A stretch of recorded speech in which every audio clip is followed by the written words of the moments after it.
કે તમામ પૂતળાની અંદર કાર્યક્રમ પડદાની પાછળનો કલાકાર છે એનો છે. જગત એક રંગમંચ છે, રંગમંચ છે. બોલી રહ્યો છે પડદાની પાછળનો કલાકાર છે. પણ આપણે મહાવરો નથી એટલે હરજન બાપાની આ વાણી છે. પણ હરજન બાપો થઈને જ કહે ને વાણી, ખબર પડે તને?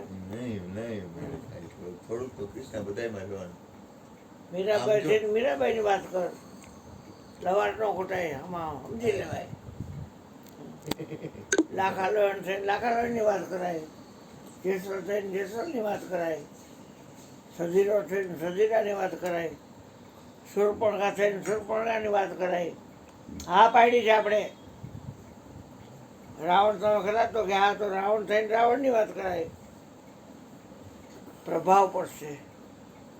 જેની વાત કરો એ થઈને કરો. કારણ કે તમે હા પાડી છે, તમે કહો હું એ હા એ હું છું. દીપડાની વાત કરો દીપડો થઈને કરો, સિંહની વાત સિંહ થઈને કરો, ગધેડો થઈને ગધેડાની વાત કરો.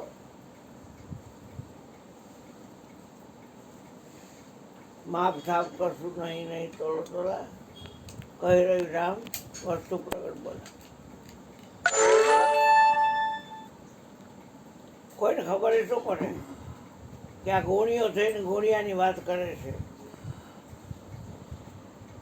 કે આ ગોર્ધન થઈને ગોર્ધનની વાત કરે છે, જયંતીઓ થઈને જયંતિયાની વાત કરે છે, પોપલો થઈને પોપલાની વાત કરે છે, અનિલિયો થઈને અનિલિયાની વાત કરે છે, મયુરીઓ થઈને મયુરિયાની વાત કરે છે. કોઈને ખબર એ શું પડે?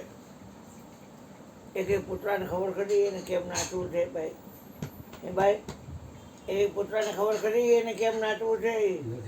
ખબર હોવાની જ છે. તો એવડે શું આમ બધું બને નહીં? એને તો ખબર છે બધાને, એકો એકના ડાયલોગ યાદ છે ને, હાલી નો નીકળાય. અનિલભાઈ સત્સંગ કરશે આપણે થોડુંક, મારે થોડુંક સાંભળવું, તમે ગમે બોલો. હા જે બોલો બોલો બોલો બેટા બોલો. કુદરતની કેવી રચના